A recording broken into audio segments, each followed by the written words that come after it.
Kosala Proper or Uttara Kosala is the kingdom of the celebrated personality of Treta Yuga, Raghava Rama. Ayodhya was its capital, presently in Faizabad district, Uttar Pradesh. Rama's sons Lava and Kusha inherited parts of this kingdom. Lava ruled from the city called Sravasti and Kusa from the city called Kushavati.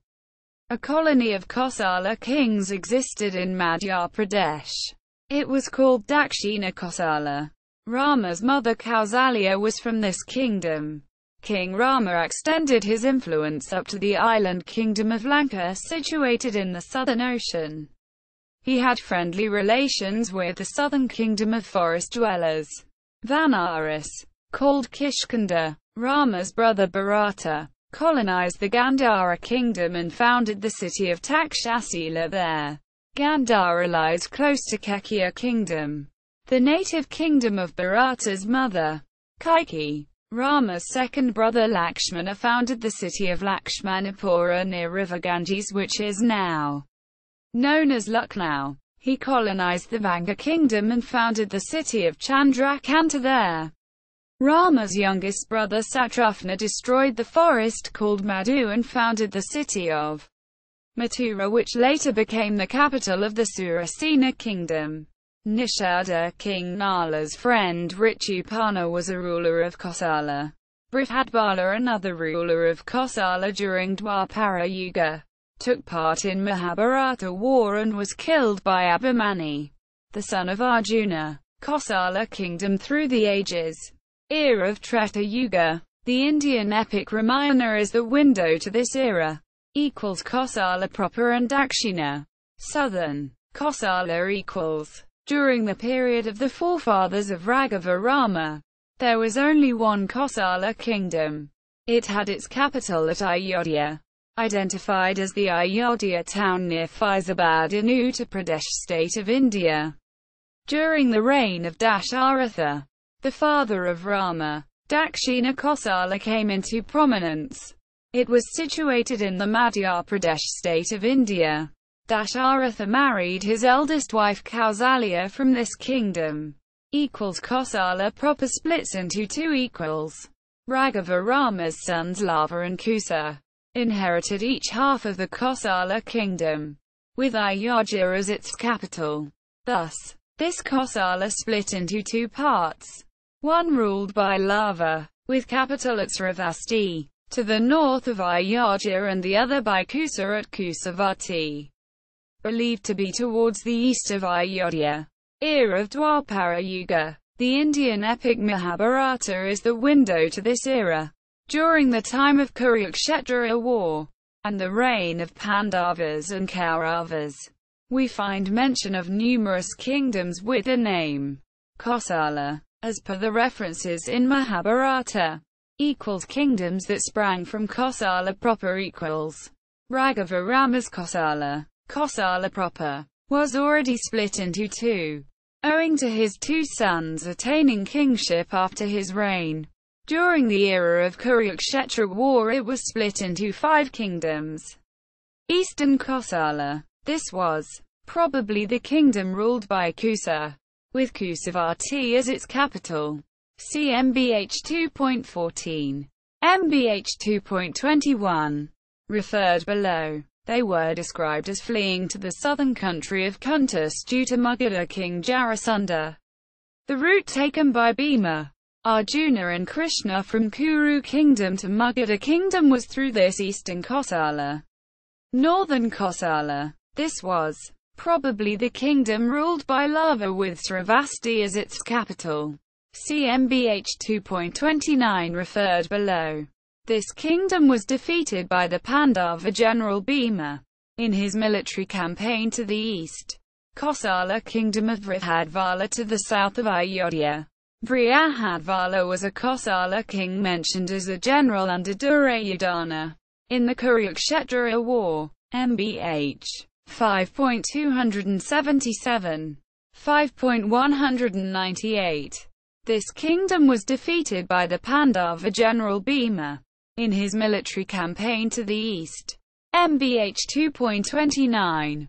It seems that this Kosala had its power extended to the neighboring kingdom of Kasi to the south of it, because Vrihadvala sometimes commanded the troops from Kasi also in Kurukshetra war.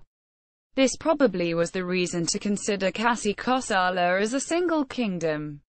For a period of time in the past, Kasi would have been a vassal state of Kosala kingdom.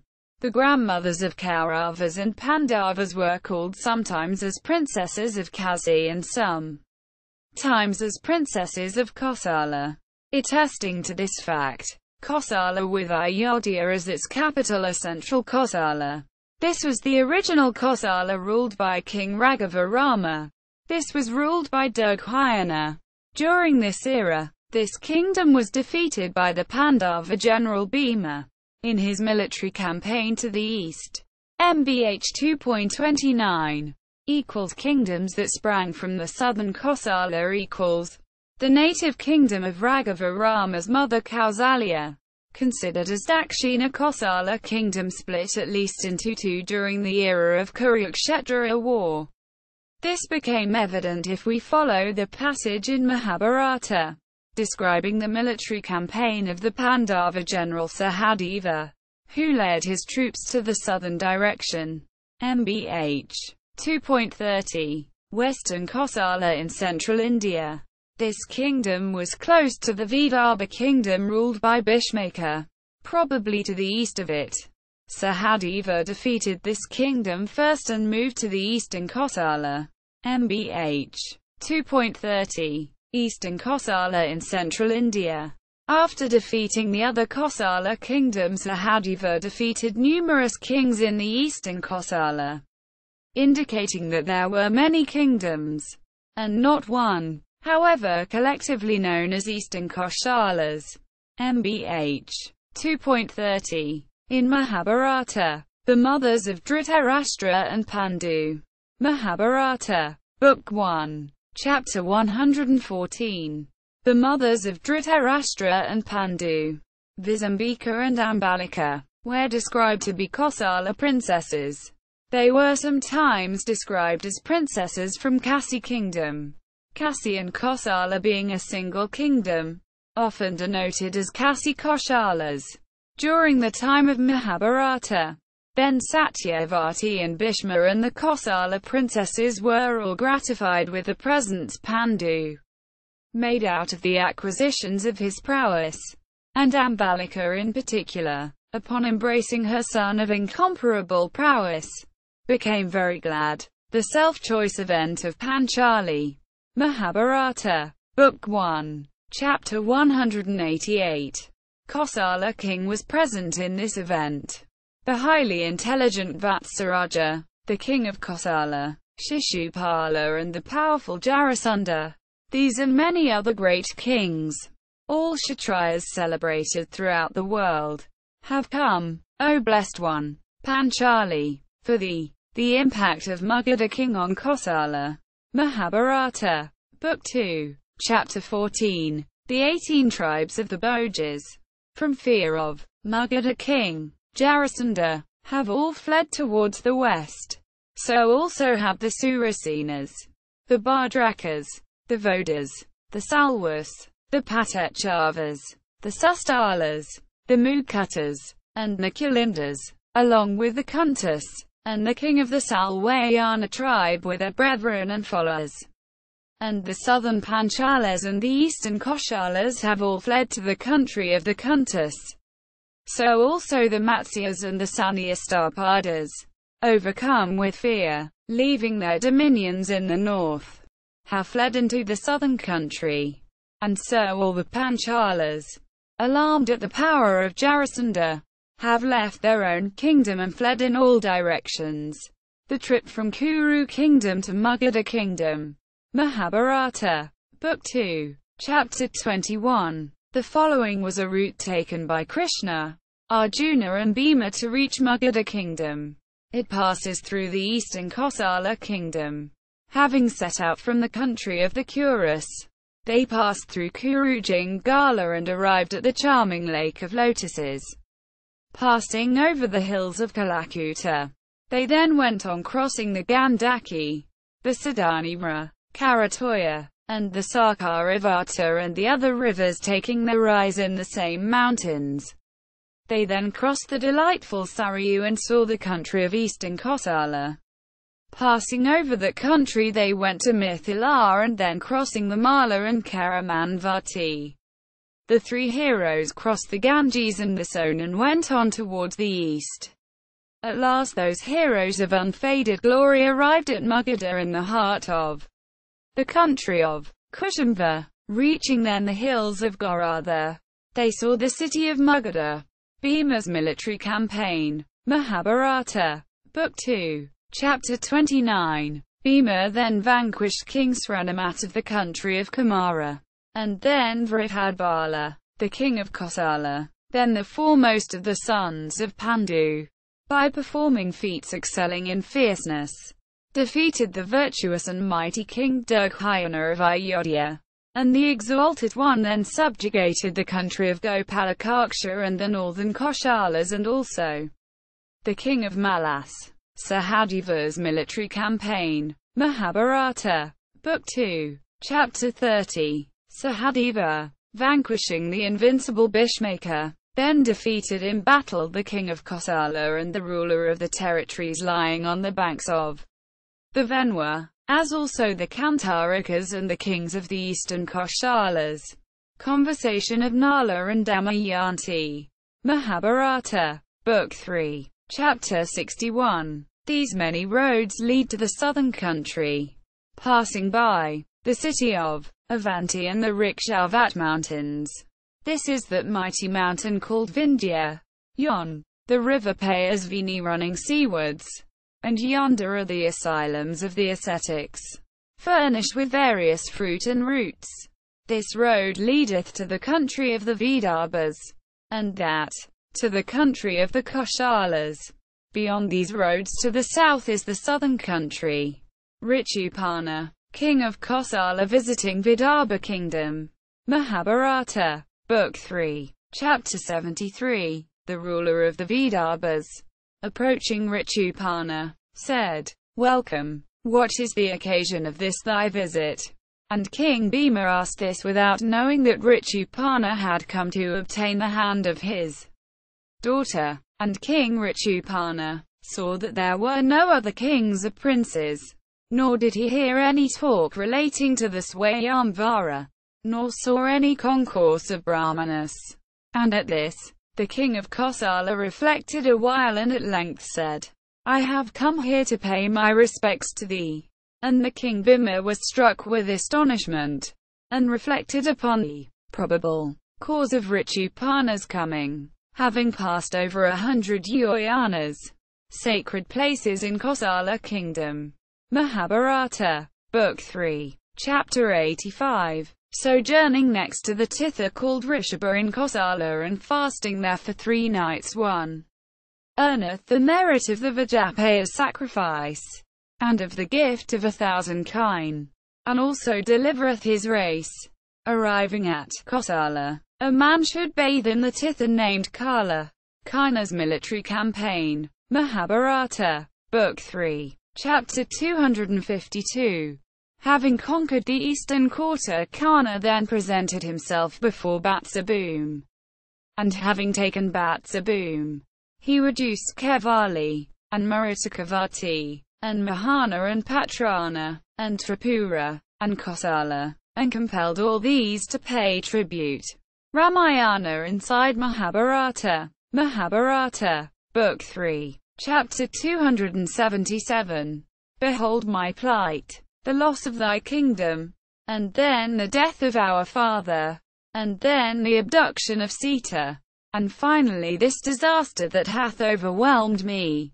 Alas, I shall not behold thee return with the princess of Videha to Kosala and seated on thy ancestral throne as the ruler of the entire earth.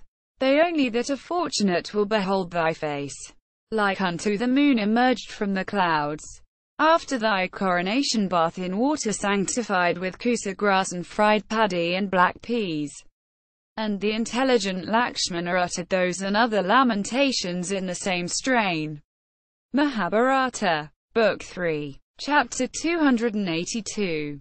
That descendant of Raghu, who ruleth at Kosala and whose renown hath spread over the whole world, saith unto thee these words suited to the occasion. Accept thou that message and act according to it. Vrihadvala, the ruler of Kosala. Mahabharata, Book 5, Chapter 277. Bhishma rates the battle skills of every king who were to take part in the Kurukshetra war, endued with great impetus and prowess. King Vrihadvala, the ruler of the Kosalas, is, in my judgment, equal to one Ratha, a grade of battle skill. Kosala king supported Duryodhana in the war. Mahabharata, Book 5, Chapter 198. King Vrihadvala of Kosala supported Duryodhana in the Kurukshetra war. Then came Kritavarman at the head of his troops, and that mighty Ka warrior, viz., the ruler of the Trigatas, and the king Duryodhana surrounded by his brothers, and Sala, and Burisravas, and Salya, and Vrihadratha, the ruler of the Kosalas. Mahabharata, Book 6, Chapter 16. And Suvala's son Shakuni, and Salya, Jayadratha, and the two princes of Avanti named Vinda and Anuvinda, and the Kekeya brothers, and Sudakshina, the ruler of the Kamvojas, and Treta Yuga, the ruler of the Kalingas, and King Jayasena, and Vrihadvala, the ruler of the Kosalas, and Kritavarman of Satwata's race. These 10 tigers among men stood each at the head of an Akshauhini of troops. These and many other kings and princes, mighty Ka warriors conversant with policy, obedient to the commands of Duryodhana, all cased in mail, were seen stationed in the respective divisions. Mahabharata, Book 6, Chapter 45. The mighty bowman Abhimanyu battled with Vrihadvala. Soon, however, in that encounter, O king, the ruler of Kosala cut off the standard and overthrew the charioteer of Subhadra's son. The son of Subhadra then, upon the overthrow of his charioteer, was filled with wrath and pierced Vrihadvala. Abhimanyu slays Vrihadvala, the king of Kosala. Mahabharata, Book 7, Chapter 45. The ruler of the Kosala struck Abhimanyu in the chest with a barbed arrow. Abhimanyu, however, quickly failed on the earth his antagonist's steeds and standard in bow and charioteer. The ruler of the Kosalas, then, thus deprived of his car, took up a sword and wished to sever from Abhimanyu's trunk his beautiful head, decked with earrings. Abhimanyu then pierced King Vrihadvala, the ruler of the Kosalas, in the chest, with a strong arrow. The latter then, with riven heart, fell down. Beholding this, 10,000 illustrious kings broke and fled. Those kings, armed with swords and bows, fled away, uttering words inimical to King Duryodhana's interest. Having slain Vrihadvala thus, the son of Subhadra careered at battle. Connection with Saraswati civilization. Mahabharata, Book 9, Chapter 38. It was on that sacred region, the northern part of Kosala, that the sacrifice of high-souled Audalika was performed. Before Audalika began his sacrifice, he hadn't thought of the Sarasvati river. That foremost of rivers came to that region for the sake of those rishis, worshipped by all those munis clad in barks and deerskins. She became known by the name of Manorama, as those rishis mentally called her. Arjuna's post-war military campaign. Mahabharata, Book 14, Chapter 82. The sacrificial horse then, equipped with beautiful manes, proceeded at his will along the sea-coast, repairing to the countries of the Bangas, the Pundras, and the Kosalas. In those realms Dhananjaya, Arjuna, with his bow Gandhara, vanquished innumerable Mulchaka armies one after another. Mahabharata, Book 14, Chapter 83. That best of steeds then proceeded to the realms of the Kasis, the Angas, the Koshalas, the Kiratas, and the Tanganas. Other in Mahabharata. Mahabharata, Book 12, Chapter 18. Mention of a Janaka king of Videha, with a wife from Kosala. Mahabharata, Book 12, Chapter 67. There was a king of Kosala possessed of great intelligence, named Vasumanas. Mahabharata, Book 12, Chapter 81. It hath been heard by us that once on a time the sage Kalakavriksha came to Shemadasan, who had ascended the throne of the kingdom of Kosala. Mahabharata, Book 13, Chapter 6. Saudasa, the king of Kosala, though dignified by the performance of Ashwamedha and other sacrifices, obtained the status of a man-eating Rakshasa, through the curse of a great rishi. See also Kingdoms of Ancient India. Mahabharata of Krishna Dwipayana Vyasa. Translated to English by Kesari Mohan Ganguly. Ramayana of Valmiki. Coins of Kosala Kingdom from the Shivli collection.